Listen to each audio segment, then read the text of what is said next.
la conclusion ne manquera pas de nourrir les arguments de ceux qui, à gauche, appellent à rompre avec la France insoumise.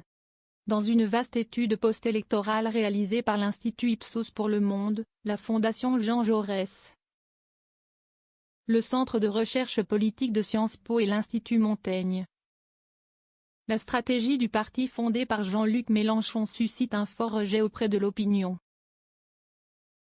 Au point que le leader insoumis, tout comme son mouvement, semble emprunter tranquillement mais sûrement le chemin d'une diabolisation dont il sera difficile de revenir.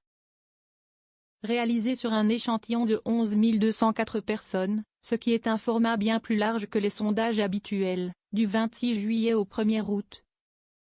L'enquête publiée ce vendredi 30 août souligne que les perceptions négatives à l'endroit de LFI ont considérablement augmenté ces derniers mois. Résultat.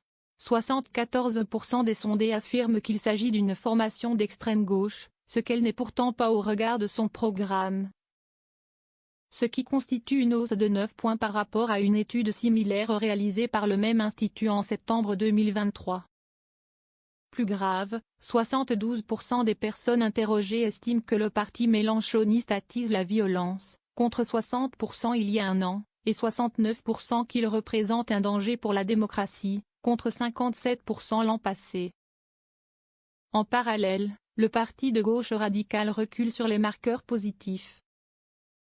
À titre d'exemple, seulement 22% des sondés jugent que la France insoumise est capable de gouverner, ce qui représente une chute de 6 points en un an.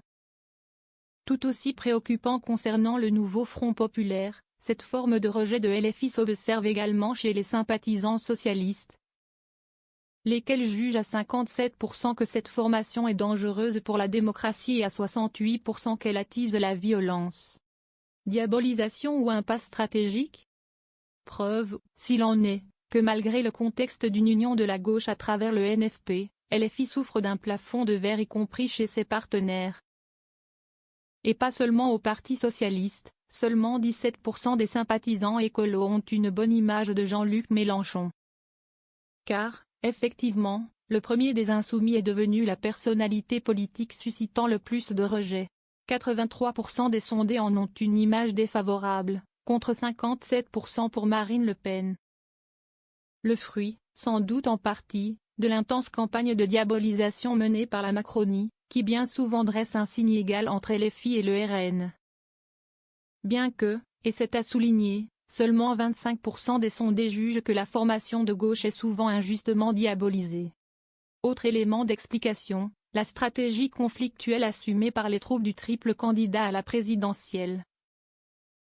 Notamment sur des sujets particulièrement abrasifs comme la guerre menée par Israël à Gaza, ou sur les méthodes clivantes, voire provocatrices, utilisées par LFI. Que ce soit à l'Assemblée ou dans le champ médiatique. Récemment, c'est la volonté unilatérale de destituer Emmanuel Macron qui a nourri le procès en bordélisation souvent instruit à l'encontre de LFI. Alors, les insoumis doivent-ils mettre de l'eau dans leur vin pour remonter la pente ? C'est en tout cas l'avis partagé sur X par le politologue Frédéric Sawicki, pour qui le parti mélenchoniste doit changer de stratégie dans l'intérêt de ses électeurs et de toute la gauche. Pour l'heure, ce n'est pas vraiment la direction que semble prendre la France insoumise qui, de manière générale, relègue ce type d'études au rang des attaques injustifiées fomentées par le bloc bourgeois et relayées par les répondeurs automatiques médiatiques. Au risque d'affaiblir la coalition de gauche, contrainte de composer avec un partenaire devenu sulfureux et peu inquiet de cumuler tant de perceptions négatives, que ses adversaires seront ravis de brandir pour tenter de percer l'unité du NFP.